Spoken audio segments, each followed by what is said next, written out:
Welcome back friends. Welcome to டெக்விட்டா channel.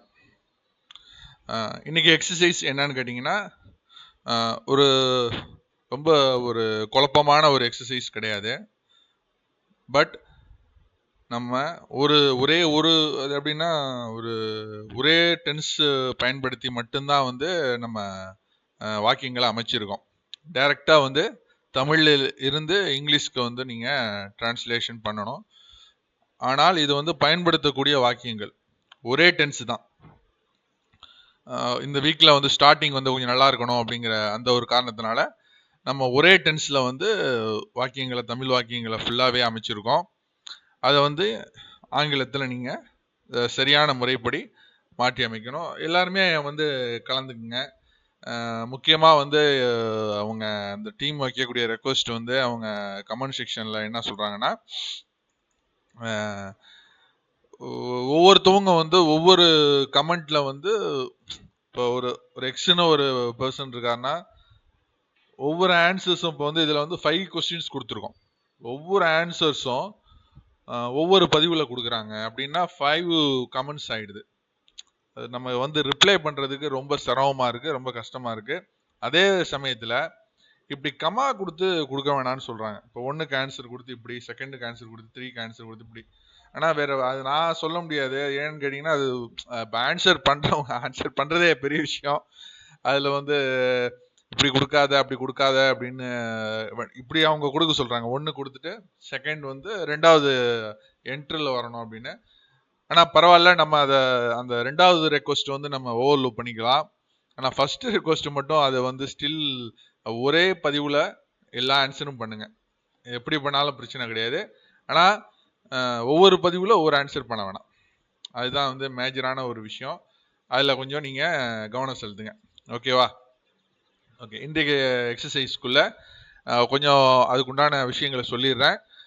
நீங்கள் இங்கிலீஷில் ஆன்சர் பண்ணுங்கள். இப்போ ஃபர்ஸ்ட் கொஸ்டின் என்னன்னு கேட்டிங்கன்னா, அவர்கள் ஜனவரி முதல் இங்கு தங்கி உள்ளனர். நல்லா பாருங்க, சப்ஜெக்ட் அவர்கள் ஜனவரி முதல், காலம் இறந்த காலம். ஆனால் இறந்த காலத்திலே முடிஞ்சிருச்சா அப்படிங்கிறது தான் அந்த கேள்வியே. இந்த ஃபார்மேஷன், இந்த வாக்கியத்தில் நீங்கள் மாற்றும் போது உங்களுக்கு இருக்கக்கூடிய ஹிண்ட் என்ன அப்படிங்கிறத நான் அதை சொல்கிறது. அதுக்கு தான் இந்த வாய்ஸ் ஓவர் வர்றதுக்கு ரீசனே அதுதான். இந்த அவர்களுங்கிறது சப்ஜெக்ட், அது உங்களுக்கு நல்லா தெரியும். அதில் நான் ஒன்றும் இது கிடையாது. தங்கி உள்ளனருங்கிறது வெறுப்புங்கிறது உங்களுக்கு தெரியும். அதுக்கு என்ன இங்கிலீஷ் வேர்பு என்ன அப்படிங்கிறது உங்களுக்கு தெரியும். இந்த வினைச்சொல்லுக்கு உண்டான ஆங்கில வார்த்தை என்னங்கிறது உங்களுக்கு தெரியும். ஆனால் முக்கியமான இடம் ஜனவரி முதல் அப்படின்னு சொல்லியிருக்காங்கல்ல, இந்த இடத்துல பாஸ்ட் டென்ஸில் ஒரு வெர்பு ஆரம்பிச்சிருக்குங்கிறது புரியுது. அது பாஸ்ட் டென்ஸ்லேயே முடிஞ்சிருச்சா, ப்ரெசன்ட் டென்ஸில் நடந்துகிட்டு இருக்காங்கிறது தான் இந்த இடத்துல கொஸ்டின். அதை நீங்கள் ஓரளவுக்கு ப்ராப்பராக ஆன்சர் பண்ணுங்கள். முடிஞ்ச அளவுக்கு கரெக்டாகவே ஆன்சர் பண்ணுங்கள். இது 2 மாதிரியும் வரும். 2ல் எது சொன்னாலுமே கரெக்டு தான். அதையும் ஃபர்ஸ்ட் சொல்லிடுறேன். ஓகே, செகண்ட் கொஸ்டின், நான் இதுவரை மெஸ் பில் செலுத்தவில்லை. காலேஜில் இருக்கிறவங்க பொதுவாக சொல்லக்கூடிய ஒரு வார்த்தை. ஒருத்தவங்க கேட்டுக்கிட்டா, நான் இன்னும் மெஸ் பில் கொடுக்கலப்பா, பே பண்ணலப்பா அப்படிங்கிற மாதிரி சொல்லுவோம். நான் பே பண்ணலன்னு ஒரு ஆங்கில வார்த்தையை சொல்லிட்டேன். ஸோ அதுதான் அங்கே யூஸ் பண்ணக்கூடிய அந்த வெர்பு. ஸோ நம்ம எப்படி ஃபார்மேட் சொன்னால், அந்த நான் இதுவரை செலுத்தவில்லைங்கிறது என்னன்னா நெகட்டிவ் சென்டென்ஸு. அது எப்படி பயன்படுத்தணும், ஒரு சின்ன ஹிண்ட் தான். அதுலேருந்து நீங்கள் ஈஸியாக நீங்கள் அண்டர்ஸ்டாண்ட் பண்ணி ஃபார்மேஷன் பண்ணிடலாம். ஓகே, தேர்ட் கொஸ்டின், நீங்கள் எவ்வளவு காலமாக கிதார் பயிற்சி செய்கிறீர்கள்? இந்த இடத்துல கிதார்னு ஸ்பெல்லிங் மிஸ்டேக், கிதார், அது GUITAR.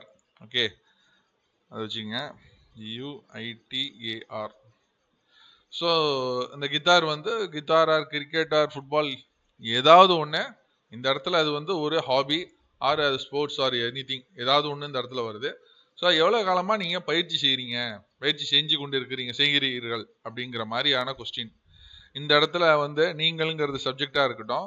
ஆனால் எவ்வளவு காலமாக அப்படிங்கிற இந்த வார்த்தைக்கு இப்போ சமீபத்தில் தான் நம்ம அதுக்கு உண்டான கிளாஸ்லாம் எடுத்தோம். ஒரு 1 வீக் 2 வீக் அதுக்குள்ள ரிவ்யூ கிளாஸஸில் கூட இந்த சொற்றொடர்னு சொல்லக்கூடாது, ஃப்ரேஸா போயிடும். ஸோ இந்த ரெண்டு தமிழ் ரெண்டு வார்த்தைகளுக்கு சேர்ந்த மாதிரி வந்து இங்கிலீஷ்ல ஒரு கொஸ்டின் ஃபார்மேஷனே இருக்கு. அதை கண்டுபிடிச்சிட்டிங்கன்னா அடுத்தது ஆட்டோமேட்டிக்கா, ஏன்னா இதை வந்து சாரே வந்து நடத்தும் போது இந்த மாதிரியான ஒரு ஃபார்மேஷன்ல எடுத்து நடத்தியிருக்காங்க. ஸோ அதை நீங்க மைண்ட்ல வச்சுக்கிட்டீங்கன்னா ஈஸியா வந்துடும்.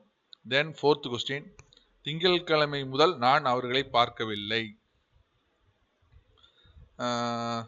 ஆன்வேர்ட்ஸ் யூஸ் பண்ணிடாதீங்க, மண்டே ஆன்வேர்ட்ஸ் அந்த மாதிரி யூஸ் பண்ணிடுறாங்க, அது பதிலுக்கு வரும். அது வந்து ஆன்வேர்ட்ஸுங்கிறதுக்கு இந்த இதுக்கு வராது, நான் அதையும் சொல்லிடுறேன். திங்கட்கிழமை முதல் பார்க்கவில்லை அப்படிங்கிறத கொஞ்சம் நல்லா 2-3 தடவை வந்து சொல்லி பாருங்க. அந்த மாதிரி சொல்லி பார்க்கும்போது ஒரு வார்த்தை வந்து டக்குன்னு வரும். அதுவும் சமீபத்தில் அந்த இதுல எடுக்கப்பட்டது தான். அந்த ஒரு வார்த்தை வந்துச்சுன்னா நமக்கு டக்குன்னு பிடிச்சிரும். ஓகேவா? திங்கட்கிழமையிலிருந்து அப்படிதான். திங்கட்கிழமை முதல்னா நீங்க வேற மாதிரி புரிஞ்சுக்க வேணாம். நான் வந்து அந்த வாக்கிய அமைப்புக்காக முதல்னு போட்டேன். ஆனா நம்ம பேசும்போது அப்படி பேச மாட்டோம். நான் திங்கட்கிழமையில இருந்தே நான் அவனை பார்க்கல.